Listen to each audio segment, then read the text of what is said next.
ನಮಸ್ಕಾರ, ನಾನ್ ಶರ್ಮಿತಾ ಶೆಟ್ಟಿ. ಪಿಎಸ್ಐ ಪರೀಕ್ಷೆ ಗೋಲ್ಮಾಲ್, ಮಾಜಿ ಮಿನಿಸ್ಟರ್ಗೆ ಖಾಕಿ ಡ್ರಿಲ್, ಬಲೆಗೆ ಬಿದ್ದವರ ಜಾತಕ, ಯಾರ್ಯಾರ ಪಾಲು ಎಷ್ಟೆಷ್ಟು, ಕೈ ಕಮಲ ಚಾಕ್ವಾರ್, ಪ್ರಿಯಾಂಕ್ ಖರ್ಗೆಗೆ ಬುಲಾವ್, ಗೋಲ್ಮಾಲ್ ಸುಳಿಯಲ್ಲಿ ಕೈ ಸ್ಟೋರಿ ಇದು.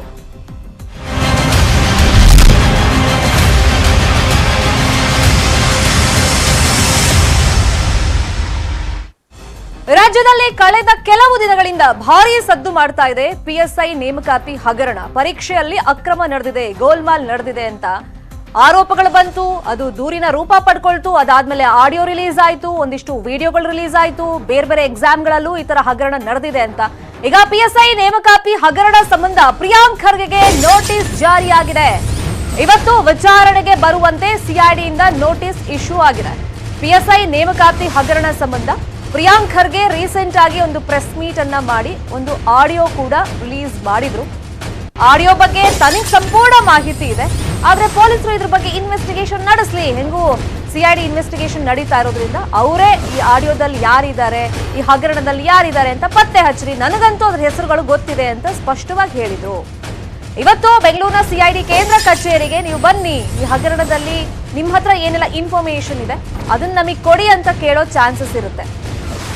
ಆ ಮಧ್ಯದಲ್ಲಿ ಆಡಿಯೋ ಜೊತೆಗೆ ಅವ್ರು ಗಂಭೀರ ಆರೋಪವನ್ನ ಮಾಡಿದ್ರು. ಬೇರೆ ಬೇರೆ ಸಂಘಟನೆಗೆ ಸೇರಿದಂತ ವ್ಯಕ್ತಿಗಳ ಪಾತ್ರನೂ ಇದರಲ್ಲಿ ಇದೆ ಅಂತ ಹೇಳಿದ್ರು.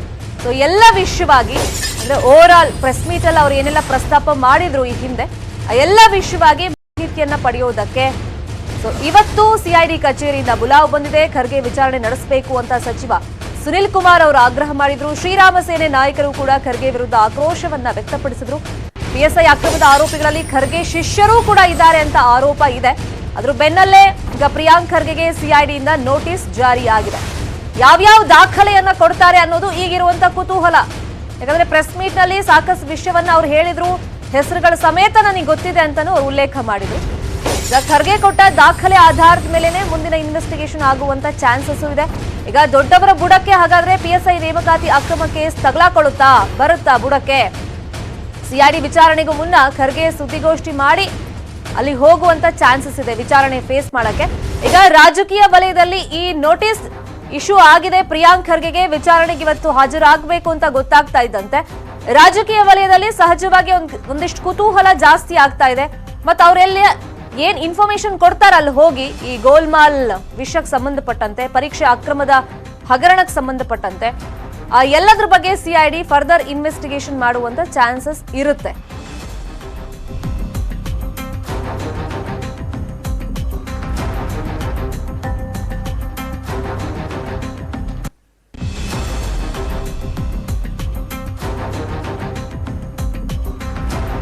ಮಂತ್ರಿಗಳನ್ನ ಮತ್ತು ಪೊಲೀಸ್ ವರಿಷ್ಠಾಧಿಕಾರಿಗಳನ್ನ ಒತ್ತಾಯಿಸ್ತೇನೆ. ಈ ಆಕ್ರಮಣಗಳ ಏನು ಒಂದೊಂದೇ ಬೆಳಕಿಗೆ ಬರ್ತಾ ಇದೆ, ಇದರಲ್ಲಿ ಪ್ರಿಯಾಂಕಾ ಖರ್ಗೆ ಅವರನ್ನ ತನಿಖೆಗೆ ಒಳಪಡಿಸಬೇಕು ಅನ್ನುವಂಥ ಆಗ್ರಹವನ್ನು ನಾನು ಮಾಡ್ತೇನೆ. ಕಾರಣ ಏನು ಅಂತ ಕೇಳಿದರೆ, ಇವತ್ತು PSI ನೇಮಕಾತಿನಲ್ಲಿ, ಪರೀಕ್ಷೆನಲ್ಲಿ ಮತ್ತು ಸಂದರ್ಶನಗಳಲ್ಲಿ ಯಾರು ಅಕ್ರಮಗಳಲ್ಲಿ ಭಾಗಿಯಾಗಿದ್ದಾರೆ ಅಂತ ಆರೋಪಿಗಳನ್ನು ಬಂಧಿಸ್ತಿರುವಂಥ ಸಂದರ್ಭದಲ್ಲಿ ಆರೋಪಿಗಳು ಎರಡೂ ಜನ ಕಾಂಗ್ರೆಸ್ಸಿಗೆ ಸಂಬಂಧಪಟ್ಟಂಥವ್ರು ಮತ್ತು ಬ್ಲ್ಯಾಕ್ ಕಾಂಗ್ರೆಸ್ಸಿನ ಅಧ್ಯಕ್ಷರಾಗಿ ಕೆಲಸ ಕಾರ್ಯಗಳನ್ನು ಮಾಡ್ತಾ ಇದ್ದಂಥವ್ರು. ಇವರಿಗೆ ನಿಕಟವರ್ತಿಗಳಾಗಿ ಸಲಹೆಗಳನ್ನು ಕೊಡ್ತಾ ಇದ್ದರು ಅನ್ನುವಂಥ ಆರೋಪಗಳು ಪ್ರಿಯಾಂಕಾ ಖರ್ಗೆಯ ಮೇಲೆ ಇವತ್ತು ಸಾರ್ವಜನಿಕ ವಲಯಗಳಲ್ಲಿ ಕೇಳಿಬರ್ತಾ ಇರುವಂಥ ಸಂಗತಿ. ಎಲ್ಲಕ್ಕಿಂತ ಹೆಚ್ಚಾಗಿ ಈ ಎಲ್ಲ ಆಕ್ರಮಣಗಳು ನಡೀತಾ ಇದೆ ಅನ್ನುವಂಥ ಗೊತ್ತಾದಾಗ ಯಾವುದೋ ಆಡಿಯೋಗಳು ಇವರ ಕೈಗೆ ಸಿಗುತ್ತೆ ಅಂತಾದರೆ ಇವರ ಕೈವಾಡವಿಲ್ಲದಲೇ ಖರ್ಗೆ ಅವರ ಕೈನಲ್ಲಿ ಈ ಆಡಿಯೋಗಳು ಸಿಗಲಿಕ್ಕೆ ಸಾಧ್ಯ ಇಲ್ಲ. ಹಾಗಾಗಿ ತಕ್ಷಣ ಪೊಲೀಸ್ ಇಲಾಖೆ ಪ್ರಿಯಾಂಕಾ ಖರ್ಗೆ ಅವರನ್ನ ವಿಚಾರಣೆ ಒಳಪಡಿಸಬೇಕು. ಸಂಪೂರ್ಣ ತನಿಖೆ ಆಗಬೇಕು ಅಂತಾದರೆ ಅದು ಪ್ರಿಯಾಂಕಾ ಖರ್ಗೆ ಅವರನ್ನ ಬಿಟ್ಟು ಸಂಪೂರ್ಣ ತನಿಖೆ ಆಗಲಿಕ್ಕೆ ಸಾಧ್ಯ ಇಲ್ಲ. ಇನ್ನೂ ಒಬ್ಬ ವ್ಯಕ್ತಿ ಬಹುಶಃ ಮಧ್ಯವರ್ತಿನೋ ಅಥವಾ ಸರ್ಕಾರಕ್ಕೆ ನೇರವಾಗಿ ಮಾಹಿತಿ ಕೊಟ್ಟು ಇದೆಲ್ಲ ಮಾಡಿಸ್ತಾ ಇರೋ ವ್ಯಕ್ತಿನೋ ಅದು ಸ್ವಲ್ಪ ಕ್ಲಾರಿಫಿಕೇಶನ್ ಬೇಕು. ಆದರೆ ಬಹಳ ಸ್ಪಷ್ಟವಾಗಿ ನಾನು ಈ ಆಡಿಯೋ ಕೇಳಿದ ಮೇಲೆ ತಮಗೂ ಗೊತ್ತಾಗುತ್ತೆ, ನಾನು ಕೂಡ ಅದಾದ್ಮೇಲೆ ಮಾತನಾಡ್ತೀನಿ. ಬಹಳ ಸ್ಪಷ್ಟವಾಗಿ ಎತ್ಕೊಳ್ಳೋದೇನಪ್ಪ ಅಂದ್ರೆ, ಮೇಲಿಂದ ಕೆಳಗಡೆ ಇದು ಭ್ರಷ್ಟಾಚಾರ ನಡೀತಾ ಇದೆ. 4 ನಿಮಿಷದ ಆಡಿಯೋ ಇದೆ. ದಯವಿಟ್ಟು ತಾವೆಲ್ಲರೂ ಗಮನ ಹರಿಸಿ ಕೇಳಿಸ್ಬೇಕು. ನನಗೆ ತಿಳಿದಷ್ಟು ನಾನು ಒಂದು ಟ್ರಾನ್ಸ್ಕ್ರಿಪ್ಟ್ ಮಾಡಿದ್ದೀನಿ ನಮ್ಮ ಮಾಹಿತಿಗೋಸ್ಕರ. ಸರ್ಕಾರದ ವೈಫಲ್ಯ ಇರ್ಬೋದು ಅಥವಾ ಇಲಾಖೆಯ ವೈಫಲ್ಯ ಇರ್ಬೋದು ದಿನನಿತ್ಯ ಹೆಚ್ಚಿನ ರೀತಿಯಲ್ಲಿ ಮಾಧ್ಯಮದಲ್ಲಿ ಎಕ್ಸ್ಪೋಸ್ ಆಗ್ತಾ ಇದೆ. ಅದೇ ನಿಟ್ಟಿನಲ್ಲಿ ಈಗಾಗಲೇ 13 ಜನ ಅರೆಸ್ಟ್ ಆಗಿದೆ. ಆದರೆ ಅರೆಸ್ಟ್ ಆದವರು ಎಲ್ಲ ಚಿಕ್ಕ ಮೀನುಗಳು, ಕಿಂಗ್ ಪಿನ್ಗಳು ಇನ್ನ ಓಡಾಡ್ತಾರೆ.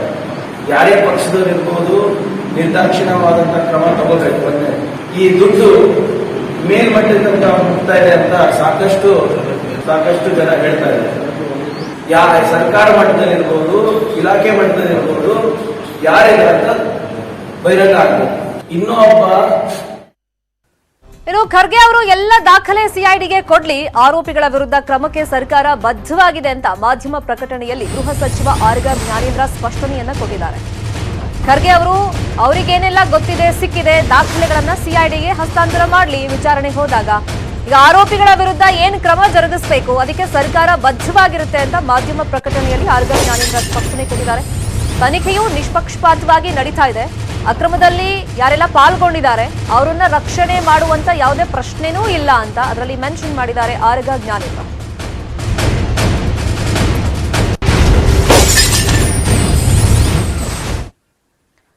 ಇದೇ ವಿಚಾರವಾಗಿ ಮತ್ತಷ್ಟು ಮಾಹಿತಿಯನ್ನು ಕೊಡೋದಕ್ಕೆ ನೇರ ಸಂಪರ್ಕದಲ್ಲಿ ಜಾಯಿನ್ ಆಗಿದ್ದಾರೆ ನಮ್ಮ ರಿಪೋರ್ಟರ್ ಮುನಿರಾಜು.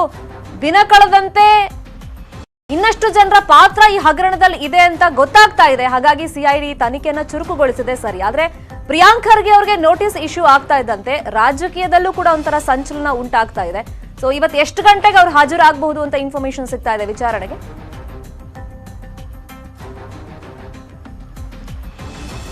ಖಂಡಿತ ಶರ್ಮಿತಾ, ಯಾಕಂದ್ರೆ PSI ನೇಮಕಾತಿ ಹಗರಣ ಏನಿದೆ ಇದು ರಾಜ್ಯದಲ್ಲಿ ಒಂದು ಸಂಚಲನ ಸೃಷ್ಟಿ ಮಾಡ್ತಾ ಇದೆ. ದಿನೇ ದಿನೇ ಒಂದು ಪ್ರಕರಣದ ಆಳ ಹೆಚ್ಚಾಗ್ತಾನೆ ಇರುವಂತದ್ದು. ಅದರಲ್ಲಿ ಪ್ರಮುಖವಾಗಿ ಈ ಒಂದು ಪ್ರಕರಣದ ಬಗ್ಗೆ ಮತ್ತೆ ಈ ಒಂದು ಏನು ನೇಮಕಾತಿ ಹಗರಣದ ಬಗ್ಗೆ ಪ್ರಿಯಾಂಕ್ ಖರ್ಗೆ ಅವರು 2 ಬಾರಿ ಒಂದು ಪತ್ರಿಕಾಗೋಷ್ಠಿಯನ್ನು ನಡೆಸಿ ಕೆಲವು ಪ್ರಬಲವಾದ ಒಂದು ಸಾಕ್ಷ್ಯಗಳಿದೆ, ಮತ್ತೆ ಇದರಲ್ಲಿ ದೊಡ್ಡವರ ಕೈವಾಡ ಇದೆ ಅಂತೇಳಿ ಕೆಲವು ಆರೋಪಗಳನ್ನು ಸಹ ಮಾಡಿದ್ರು. ಮತ್ತೆ ಇದರಲ್ಲಿ ಬೇರೆಯವರ ಇನ್ವಾಲ್ವ್ಮೆಂಟ್ ಮತ್ತೆ ಯಾರ್ಯಾರಿದ್ದಾರೆ ಅನ್ನೋದ್ರ ಬಗ್ಗೆ ಕೆಲವು ಆರೋಪಗಳನ್ನು ಸಹ ಮಾಡಿದ್ರು. ಈ ವೇಳೆ ನಮ್ಮ ಬಳಿ ಸಾಕಷ್ಟು ಸಾಕ್ಷ್ಯಗಳಿದೆ ಅಂತೇಳಿ ಒಂದು ಇತ್ತೀಚೆಗೆ ನಡೆದ ಒಂದು ಪತ್ರಿಕಾಗೋಷ್ಠಿಯಲ್ಲಿ ಒಂದು ಆಡಿಯೋ ಸಹ ರಿಲೀಸ್ ಮಾಡಿದ್ದಾರೆ. ಅದರಲ್ಲಿ ಯಾರ್ಯಾರು ಸಂಭಾಷಣೆ ಮಾಡಿದ್ದಾರೆ ಮತ್ತೆ ಅವ್ರ ಹೆಸರುಗಳು ಏನು ಅನ್ನೋದು ಸಹ ನನಗೆ ಗೊತ್ತಿದೆ ಅಂತೇಳಿ ಅವರ ಒಂದು ಸುದ್ದಿಗೋಷ್ಠಿಯಲ್ಲಿ ಒಂದು ಉಲ್ಲೇಖವನ್ನು ಮಾಡ್ತಾರೆ. ಅದರಿಂದ ಸಿಐಡಿ ಅಧಿಕಾರಿಗಳಿಗೆ ಅವ್ರಿಗೂ ಸಹ ಒಂದು ನೋಟಿಸ್ ಅನ್ನು ಕೊಟ್ಟಿರುವಂತದ್ದು. ಏನು ನೀವು ನಡೆಸಿದಂತ ಸುದ್ದಿಗೋಷ್ಠಿಯಲ್ಲಿ ಒಂದು ಆಡಿಯೋ ರಿಲೀಸ್ ಮಾಡಿದಿರಿ, ಮತ್ತೆ ಅವರ ಹೆಸರುಗಳು ಗೊತ್ತಿದೆ, ಮತ್ತೆ ಅವರ ನಮ್ಮ ಬಳಿ ಇದಕ್ಕೆ ಸಂಬಂಧಪಟ್ಟಂತ ಕೆಲವು ಪೂರಕ ಸಾಕ್ಷ್ಯಗಳು ಸಹ ನಮ್ಮ ಬಳಿ ಇದೆ ಅಂತ ಹೇಳಿದಿರಿ. ಅದಕ್ಕೆ ಸಂಬಂಧಪಟ್ಟಂತ ಏನೇ ಒಂದು ಎವಿಡೆನ್ಸ್ ಇದ್ರೂ ಅದನ್ನ ತನಿಖೆ ಸಂದರ್ಭದಲ್ಲಿ ನೀವು ನಮಗೆ ಒದಗಿಸಬೇಕು ಅಂತ ಹೇಳಿ ಈಗ ಸಿಐಡಿ ಅಧಿಕಾರಿಗಳು ಒಂದು ನೋಟಿಸ್ ಅನ್ನ ಜಾರಿ ಮಾಡಿರುವಂತದ್ದು. ಇವತ್ತು ಬೆಳಿಗ್ಗೆ 11:30ಕ್ಕೆ ನೀವು ಏನು ಬೆಂಗಳೂರಿನ ಸಿಐಡಿ ಕೇಂದ್ರ ಕಚೇರಿಗೆ ಹಾಜರಾಗಿ ಈ ಸಂಬಂಧಪಟ್ಟಂತ ವಿಚಾರಣೆಗೆ ಹಾಜರಾಗಬೇಕು ಅಂತ ಹೇಳಿ ಆ ಒಂದು ನೋಟಿಸ್ ನಲ್ಲಿ ಉಲ್ಲೇಖ ಮಾಡಿದ್ದಾರೆ. ಮತ್ತೆ ನಿಮ್ಮ ಬಳಿ ಇರುವಂತಹ ಏನು ಎವಿಡೆನ್ಸ್ ಇದೆ, ದಾಖಲೆಗಳಿದೆ ಅಥವಾ ಬೇರೆ ಏನೇ ಮಾಹಿತಿ ಇದ್ರೂ ಅದನ್ನ ನಮಗೆ ಕೊಡಬೇಕು ಅಂತ ಹೇಳಿ ಆ ಒಂದು ನೋಟಿಸ್ ನಲ್ಲಿ ಈಗ ಉಲ್ಲೇಖ ಆಗಿರುವಂತದ್ದು. ಏನು ಈ ಒಂದು ಹಗರಣದ ಬಗ್ಗೆ ಈಗಾಗಲೇ ಸಿಐಡಿ ಅಧಿಕಾರಿಗಳು ತೀವ್ರ ತನಿಖೆಯನ್ನ ಮಾಡ್ತಾ ಇದ್ದಾರೆ. ಸುಮಾರು 13 ಜನರನ್ನ ಬಂಧಿಸಿ ಒಂದು ವಿಚಾರಣೆಯನ್ನು ಮಾಡ್ತಿರುವಂತದ್ದು. ತಾಂತ್ರಿಕವಾಗಿ ಮತ್ತೆ ಬೇರೆ ಸುಮಾರು 4 ತಂಡಗಳು ಈ ಒಂದು ಹಗರಣದ ಒಂದು ತನಿಖೆಯನ್ನ ಮಾಡ್ತಾ ಇದ್ದಾರೆ. ಅದರಿಂದ ಸಾಕಷ್ಟು ಆಳವಾಗಿ ತನಿಖೆ ನಡೀತಿರುವಂತಹ ಸಂದರ್ಭದಲ್ಲಿ ಪ್ರಿಯಾಂಕ್ ಖರ್ಗೆ ಅವರು ಈಗ ಪತ್ರಿಕಾಗೋಷ್ಠಿಯನ್ನು ನಡೆಸಿ ಈ ರೀತಿಯಾಗಿ ಕೆಲವು ಆರೋಪಗಳನ್ನ ಮಾಡ್ತಿರುವಂತದ್ದು ಮತ್ತೆ ಬೇರೆ ಒಂದು ಇನ್ವಾಲ್ವ್ಮೆಂಟ್ ಗಳ ಬಗ್ಗೆ ಅವರು ಉಲ್ಲೇಖವನ್ನು ಮಾಡ್ತಾ ಇರೋದ್ರಿಂದ ಸಿಐಡಿ ಅಧಿಕಾರಿಗಳಿಗೆ ಅವ್ರಿಗೂ ಸಹ ಒಂದು ನೋಟಿಸ್ ಕೊಟ್ಟು ನೀವು ಸಹ ವಿಚಾರಣೆಗೆ ಆಗಬೇಕು, ನಿಮ್ಮ ಬಳಿ ಇರುವಂತಹ ದಾಖಲೆಗಳನ್ನ ಕೊಡಬೇಕು ಅಂತ ಹೇಳಿ ಒಂದು ಸೂಚನೆ ಕೊಟ್ಟಿರುವಂತದ್ದು. ಶರ್ಮಿತಾ, ಥ್ಯಾಂಕ್ ಯು ಮುನಿರಾಜು ತಮ್ಮೆಲ್ಲ ಇನ್ಫಾರ್ಮೇಶನ್ಗೆ. ಹಿಜಾಬ್ ಹಲಾಲ್ ಅಜಾನ್ ಈಗ gold. Akshaya Tritiya target, Muslim ಚಿನ್ನ ಬ್ಯಾನ್. ಆಭರಣ ಖರೀದಿಗೂ ಧರ್ಮದ ಬೇಲಿ, ಚಿನ್ನಕ್ಕೂ ಧರ್ಮಲೇಪನದ ಸ್ಟೋರಿ.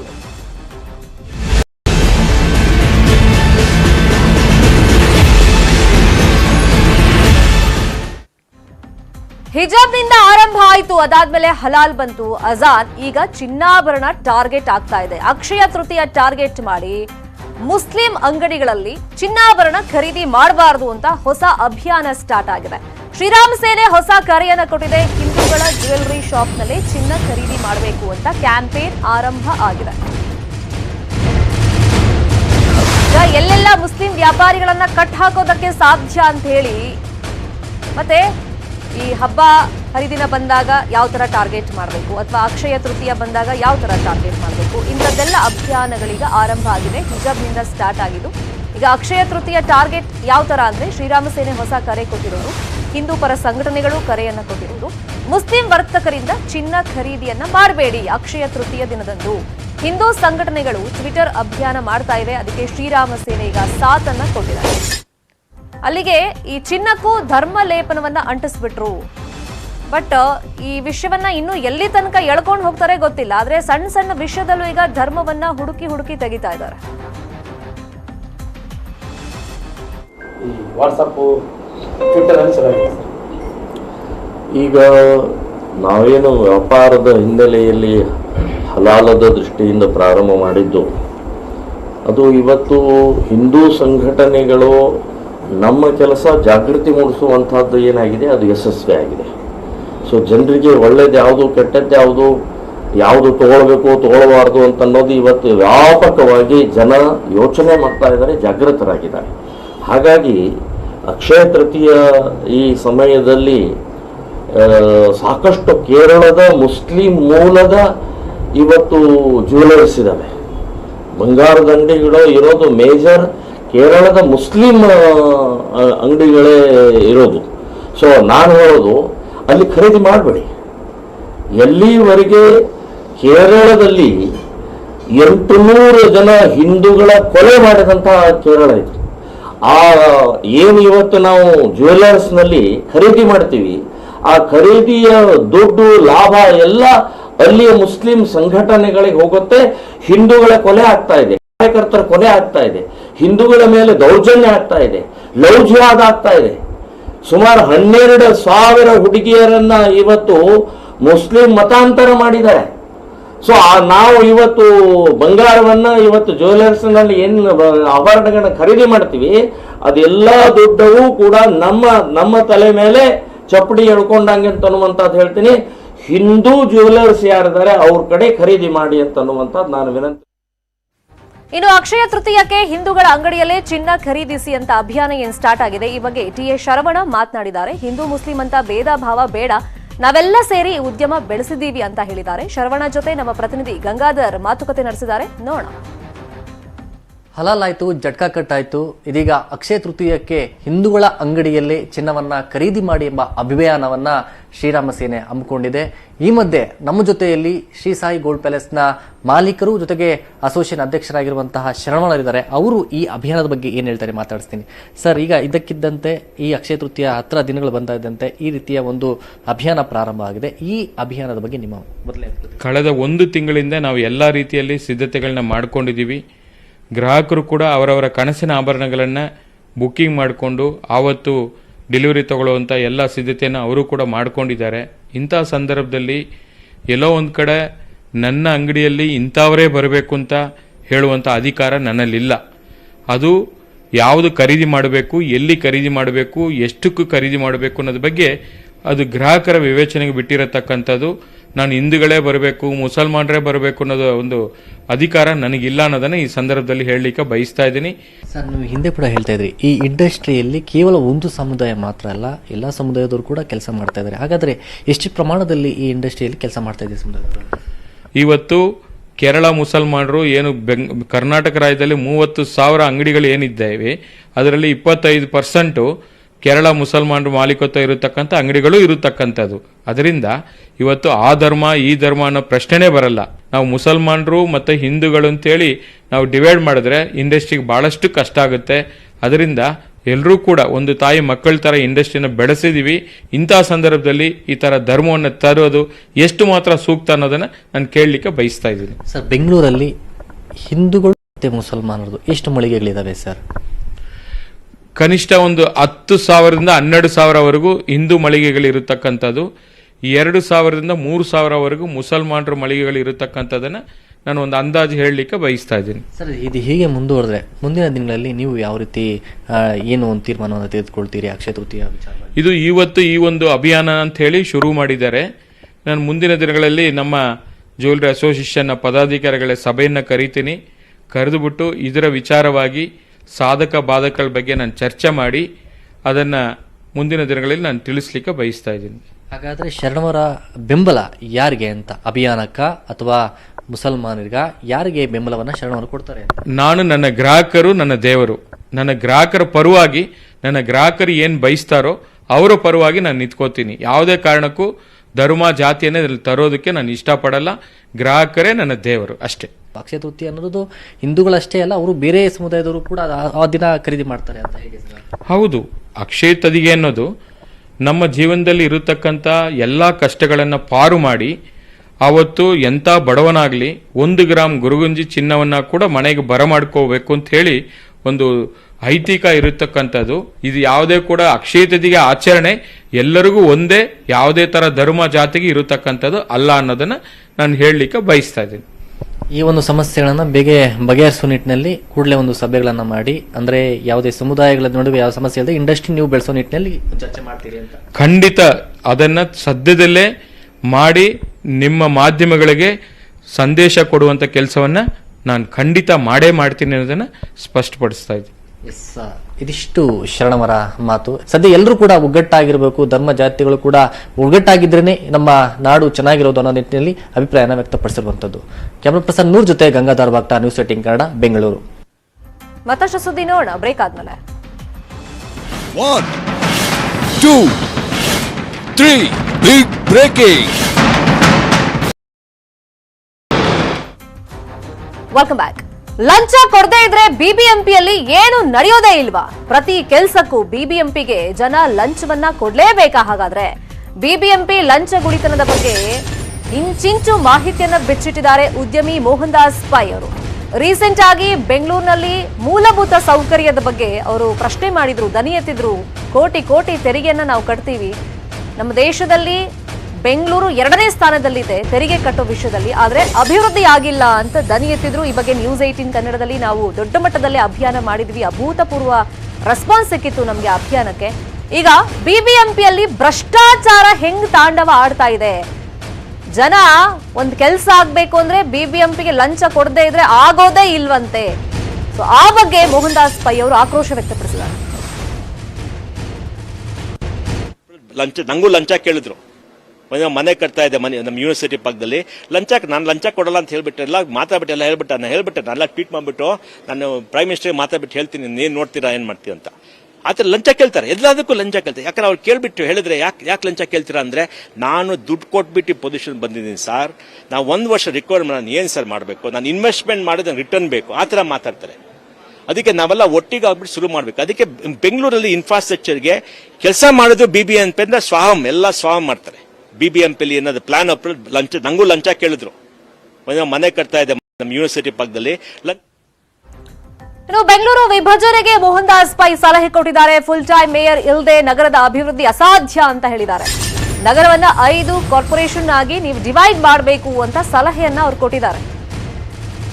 ದಿನ ಕಳೆದಂತೆ ಬೆಂಗಳೂರು ಬೆಳೀತಾ ಇದೆ, ಇಲ್ಲಿನ ಜನಸಂಖ್ಯೆ ಕೂಡ ಹೆಚ್ಚಾಗ್ತಾ ಇದೆ. ಹೀಗಿರುವಾಗ ಬೆಂಗಳೂರನ್ನ ಡಿವೈಡ್ ಮಾಡಬೇಕು ಅಂತ ಅವರೊಂದು ಸಜೆಷನ್ ಕೊಟ್ಟಿದ್ದಾರೆ. ಬೆಂಗಳೂರಿಗೆ ಫುಲ್ ಟೈಮ್ ಮೇಯರ್ ಇಲ್ಲ. ಆ ಬಿಬಿಎಂಪಿಲಿ ಒಬ್ರು ಮೇಯರ್ ಬರ್ತಾರೆ, 1 ವರ್ಷ ಸುಮ್ಮನೆ ಹೋಗ್ತಾರೆ, ಹೊಟ್ಟೋಗ್ಬಿಡ್ತಾರೆ. ಅವ್ರಿಗೇನು ಪವರ್ ಇಲ್ಲ, ಕರಪ್ಷನ್ ಜಾಸ್ತಿ, ಅವ್ರ ತರ ಪರ್ಮನೆಂಟ್ ಕೇಡರ್ ಇಲ್ಲ. ನಮ್ಮ ವಾರ್ಡ್ ಕೌನ್ಸಿಲ್ಸ್ ಅಲ್ಲಿ 200 ward council, 105 ward council real estate operators. ಅವ್ರು ಆ ವಾರ್ಡ್ ಅಲ್ಲೇ ದುಡ್ಡು ಕಿತ್ತಕ್ಕೆ ಎಲ್ಲ ಕೆಲಸ ಮಾಡ್ತಾ ಇದ್ದಾರೆ. ದುಡ್ಡೇನು ಖರ್ಚು ಕಮ್ಮಿ ಆಗಿಲ್ಲ ಬೆಂಗಳೂರಲ್ಲಿ. ಅದೇ ಬೆಂಗಳೂರಿಗೆ ಏನ್ ಬೇಕಂದ್ರೆ ಒಂದು ರಿಫಾರ್ಮ್ ಬೇಕು. ರಿಫಾರ್ಮ್ ಮಾಡ್ಬೇಕಾದ್ರೆ ಗವರ್ನೆನ್ಸ್ ರಿಫಾರ್ಮ್ ಅಂದ್ರೆ ನಾವು ಬೆಂಗಳೂರು ಒಂದು 5 ಕಾರ್ಪೊರೇಷನ್ ಮಾಡಬೇಕು. 5 ಕಾರ್ಪೊರೇಷನ್ ಮಾಡಿಬಿಟ್ಟು 5 ಮೇಯರ್ಗಳಿರ್ಬೇಕು. ಯಾಕಂದ್ರೆ ಒಬ್ಬ ಮೇಯರು ಬೆಂಗಳೂರು ಓಡಿಸಕ್ಕೆ ಆಗಲ್ಲ. ಬೆಂಗಳೂರು 60% ಕರ್ನಾಟಕ GDP. ಕರ್ನಾಟಕ ಓಡಿಸಕ್ಕೆ ಒಂದು ಚೀಫ್ ಮಿನಿಸ್ಟರ್ ಇದ್ದಾರೆ, ಒಂದು 25-30 ಮಿನಿಸ್ಟರ್ಸ್ ಎಲ್ಲ ಇದ್ದಾರೆ. ಬೆಂಗಳೂರು ಓಡಿಸಕ್ಕೆ ಒಬ್ಬ ಮೇಯರ್ 1 ವರ್ಷ ಇದ್ರೆ ಆಗತ್ತಾ? ಅದಕ್ಕೆ 5 ಕಾರ್ಪೊರೇಷನ್ ಮಾಡಿಬಿಟ್ಟು 5 ಕಾರ್ಪೊರೇಷನ್ 5 ಮೇಯರ್ಸ್ ಮಾಡಿಬಿಟ್ಟು 5 ಕಮಿಷನರ್ ಇಟ್ಬಿಟ್ಟು ಅದು ಸರಿ ಮಾಡಿದ್ರೇನೆ ಮತ್ತೆ ಟ್ಯಾಕ್ಸ್ ಎಲ್ಲ ಸರಿ. ಬೆಂಗಳೂರು ಅಭಿವೃದ್ಧಿ ಕುಂಠಿತ ಆರೋಪದ ವಿಚಾರವಾಗಿ ಉದ್ದಿಮೆದಾರರು ಬೇರೆ ರಾಜ್ಯಗಳತ್ತ ಮುಖ ಮಾಡ್ತಿದ್ದಾರೆ ಅಂತ ಆರೋಪ ಏನ್ ಕೇಳಿ ಬರ್ತಾ ಇದೆ. ಐಟಿಬಿಟಿ ದಿಗ್ಗಜರ ಈ ಆರೋಪಕ್ಕೆ ಎಚ್ಚೆತ್ತುಕೊಂಡಿದ್ದಾರೆ ಸಿಎಂ ಬಸವರಾಜ ಬೊಮ್ಮಾಯಿ ಅವರು. ಬೆಂಗಳೂರು ಅಭಿವೃದ್ಧಿ ಕುಂಠಿತ, ಜೊತೆಗೆ ಇಲ್ಲಿ ಮೂಲಭೂತ ಸೌಕರ್ಯ ಇಲ್ಲ ಅಂತ ಉದ್ದಿಮೆದಾರರು ಬೇರೆ ರಾಜ್ಯಗಳ ಕಡೆ ಮುಖ ಮಾಡ್ತಿದ್ದಾರೆ. ಅದಕ್ಕೆ ಪೂರಕ ಅನ್ನುವಂತೆ ಇಲ್ಲಿ ಸಮಸ್ಯೆ ಇದೆ ಅಂತ ಗೊತ್ತಾಗ್ತಾ ಇದ್ದಂತೆ ನಮ್ಮ ನೆರೆಯ ರಾಜ್ಯಗಳಲ್ಲಿ ಉದ್ದಿಮೆದಾರರಿಗೆ ಆಹ್ವಾನ ಓಪನ್ ಆಗೇ ಕೊಟ್ಟಿದ್ರು. ಅದೆಲ್ಲ ಸೋಷಿಯಲ್ ಮೀಡಿಯಾದಲ್ಲಿ ವೈರಲ್ ಕೂಡ ಆಗಿತ್ತು, ಮಾಧ್ಯಮದಲ್ಲೂ ಪ್ರಸಾರ ಆಗಿತ್ತು. ಎಲ್ಲ ಬೆಳವಣಿಗೆಗಳಿಂದ ಎಚ್ಚೆತ್ತುಕೊಂಡಿದ್ದಾರೆ ಸಿಎಂ ಬಸವರಾಜ ಬೊಮ್ಮಾಯಿ ಅವರು. ಇವತ್ತು ಬೆಂಗಳೂರಲ್ಲಿ ಐಟಿಬಿಟಿ ದಿಗ್ಗಜರೊಂದಿಗೆ ಸಿಎಂ ಮೀಟಿಂಗ್ ಮಾಡ್ತಾರೆ. ಬೆಳಗ್ಗೆ 9 ಗಂಟೆಗೆ ಖಾಸಗಿ ಹೋಟೆಲ್ನಲ್ಲಿ ಮಹತ್ವದ ಸಭೆ ನಡೆಯುತ್ತೆ. ಉದ್ದಿಮೆದಾರರಲ್ಲಿ ಒಂದು ಭರವಸೆ ಮೂಡಿಸೋದಕ್ಕೆ ಸಿಎಂ ಈ ಸಭೆ ಮೂಲಕ ಪ್ರಯತ್ನ ಪಡಬಹುದು. ಇದೇ ವಿಚಾರವಾಗಿ ಮತ್ತಷ್ಟು ಮಾಹಿತಿಯನ್ನು ಕೊಡೋದಕ್ಕೆ ನೇರ ಸಂಪರ್ಕದಲ್ಲಿ ಜಾಯಿನ್ ಆಗಿದ್ದಾರೆ ನಮ್ಮ ರಿಪೋರ್ಟರ್ ಆಶಿಕ್ ಮುಲ್ಕಿ. ಇದಕ್ಕೆ ಮುಂಚೆನೆ ಎಚ್ಚೆತ್ಕೊಳ್ಬೇಕಾಗಿತ್ತು, ಇವಾಗ್ಲೂ ಟೈಮ್ ಇದೆ. ಯಾಕಂದ್ರೆ ಒಂದ್ ಕಡೆ ಅಭಿವೃದ್ಧಿ ಮಾಡಬೇಕು, ಮತ್ತೆ ಐಟಿ ಬಿಟಿ ದಿಗ್ಗಜರು ಮುನಿಸು ಅದನ್ನು ಓಪನ್ ಆಗಿ ಅವ್ರು ವ್ಯಕ್ತಪಡಿಸ್ತಾ ಇದ್ದಾರೆ. ಹಾಗಾಗಿ ಪ್ಲಾನ್ಸ್ ಏನೇನಿರ್ಬೋದು?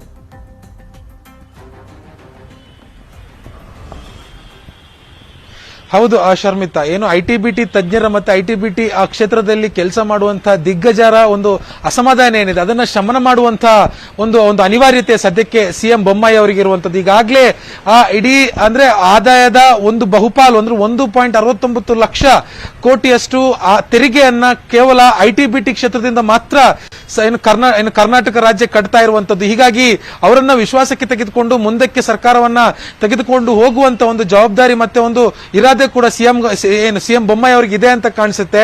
ಹೀಗಾಗಿ ಈಗಾಗಲೇ ಐಟಿ ತಜ್ಞರಾಗಿರುವಂತಹ ಮೋಹನ್ ದಾಸ್ ಪೈ ಆಗಿರ್ಬೋದು ಅಥವಾ ಸ್ಟಾರ್ಟ್ಅಪ್ ಬಿಸ್ನೆಸ್ ಗಳು ಮಾಡ್ತಾ ಇರುವಂತಹ ಹೊಸ ಬಿಸ್ನೆಸ್ ಮ್ಯಾನ್ ಗಳಾಗಿರ್ಬೋದು, ಎಲ್ಲರೂ ಕೂಡ ಬೆಂಗಳೂರಿನ ಬಗ್ಗೆ ವ್ಯಕ್ತಪಡಿಸಿರುವಂತಹ ಒಂದು ಅಸಮಾಧಾನ ಏನಿದೆ. ಬೆಂಗಳೂರಿನಲ್ಲಿ ಮೂಲಭೂತ ಸೌಕರ್ಯಗಳು ಸಿಗ್ತಾ ಇಲ್ಲ, ಬೆಂಗಳೂರಿನಲ್ಲಿ ಬೇಕಾಗಿರುವಂತಹ ವ್ಯವಸ್ಥೆ ಇಲ್ಲ, ರಸ್ತೆ ಸರಿ ಇಲ್ಲ, ಒಂದು ಮಳೆ ಬಂದ್ರೆ ಯಾವ ರೀತಿಯಾದಂತಹ ಒಂದು ಅವಾಂತರ ಇಲ್ಲಿ ಸೃಷ್ಟಿ ಆಗುತ್ತೆ. ಎಲ್ಲಾ ವಿಚಾರಗಳನ್ನು ಇಟ್ಕೊಂಡು ಇವತ್ತು ಸಭೆಯನ್ನ ಕರೆದಿರುವಂತದ್ದು. ಆದ್ರೆ ಅಧಿಕೃತವಾಗಿ ಸಭೆ ಕರೆದಿರುವಂತದ್ದು ನವೆಂಬರ್ ನಲ್ಲಿ ಒಂದು ಕರ್ನಾಟಕ ರಾಜ್ಯ ಒಂದು ಶೃಂಗಸಭೆ, ತಂತ್ರಜ್ಞಾನದ ಶೃಂಗಸಭೆ ಏನು ಕೈಗೊಳ್ತಾ ಇದೆ ಅದನ್ನ ಪ್ರಧಾನಿ ಮೋದಿ ಅವರು ಕೂಡ ಉದ್ಘಾಟನೆ ಮಾಡಲಿದ್ದಾರೆ. ಈ ಒಂದು ನೆಪ ಕೊಟ್ಟು ಇವತ್ತು ಸಭೆಯನ್ನ ಕರೆದಿರುವಂತದ್ದು. ಆದ್ರೆ ಇವತ್ತಿನ ಸಭೆಯಲ್ಲಿ ಐಟಿ ತಜ್ಞರ ದಿಗ್ಗಜ ಎಲ್ಲರೂ ಕೂಡ ಭಾಗಿಯಾಗ್ತಿರುವಂತಹ ಹಿನ್ನೆಲೆಯಲ್ಲಿ ಅವರೆಲ್ಲರನ್ನೂ ಕೂಡ ವಿಶ್ವಾಸಕ್ಕೆ ತೆಗೆದುಕೊಳ್ಳುವಂತ ಒಂದು ಕೆಲಸಕ್ಕೆ ಸಿಎಂ ಅವರು ಮುಂದಾಗ್ತಾರೆ ಅಂತ ಕಾಣಿಸುತ್ತೆ. ಈಗಾಗಲೇ ಬೆಂಗಳೂರಿನಲ್ಲಿ 4-5 ದಿನದ ಮಳೆಗೆ ಯಾವ ರೀತಿಯಾದಂತಹ ಅವಾಂತರಗಳು ಸೃಷ್ಟಿ ಆಗಿತ್ತು ಅನ್ನೋದನ್ನ ನಾವು ಕಣ್ಣಾರೆ ನೋಡಿರುವಂತದ್ದು. ಸುಮಾರು 400-500 ಮನೆಗಳಿಗೆ ನೀರು ನುಗ್ತು. 37 ವಾರ್ಡ್ಗಳಲ್ಲಿ ಯಾವ ರಸ್ತೆ ಗುಂಡಿಗಳು ಸಂಪೂರ್ಣವಾಗಿ ಕೆರೆಯಂತಾಗಿರುವಂತದ್ದು. 35ಕ್ಕೂ 40ಕ್ಕೂ ಹೆಚ್ಚಿನ ಮೋರಿ ಕಟ್ಟೆಗಳು ಹೊಡೆದು ಆ ನೀರೆಲ್ಲವೂ ಕೂಡ ಬಡಾವಣೆಗಳು ನುಗ್ಗಿರುವಂತದ್ದು. ಅಕ್ಷರಶಃ ಕೇವಲ ಬೇಸಿಗೆಯ ಮಳೆಗೆ ಬೆಂಗಳೂರು ಒಂದು ಅವಾಂತರ ಒಂದು ರೂಪ ತಾಳಿರುವಂತದ್ದು. ಎಲ್ಲಾ ನೆಲೆಗಟ್ಟಿನಲ್ಲೂ ಕೂಡ ಇವತ್ತಿನ ಸಭೆ ಏನಿದೆ ಈ ಸಭೆಯಲ್ಲಿ ಐಟಿ ತಜ್ಞರ ಒಂದು ವಿಶ್ವಾಸಕ್ಕೆ ತೆಗೆದುಕೊಳ್ಳುವಂತ ಕೆಲಸ ಅವ್ರು ಮಾಡ್ತಾರೆ ಅಂತ ಕಾಣಿಸುತ್ತೆ. ಶರ್ಮಿತಾ, ಥ್ಯಾಂಕ್ ಯು ಆಶಿಕ್ ಮುಲ್ಕಿ ತಮ್ಮೆಲ್ಲ ಇನ್ಫಾರ್ಮೇಶನ್ಗೆ. ಮತ್ತಷ್ಟು ಸುದ್ದಿ ನೋಡೋಣ ಬ್ರೇಕ್ ಆದ್ಮೇಲೆ. 1, 2, 3 ಬಿಗ್ ಬ್ರೇಕಿಂಗ್.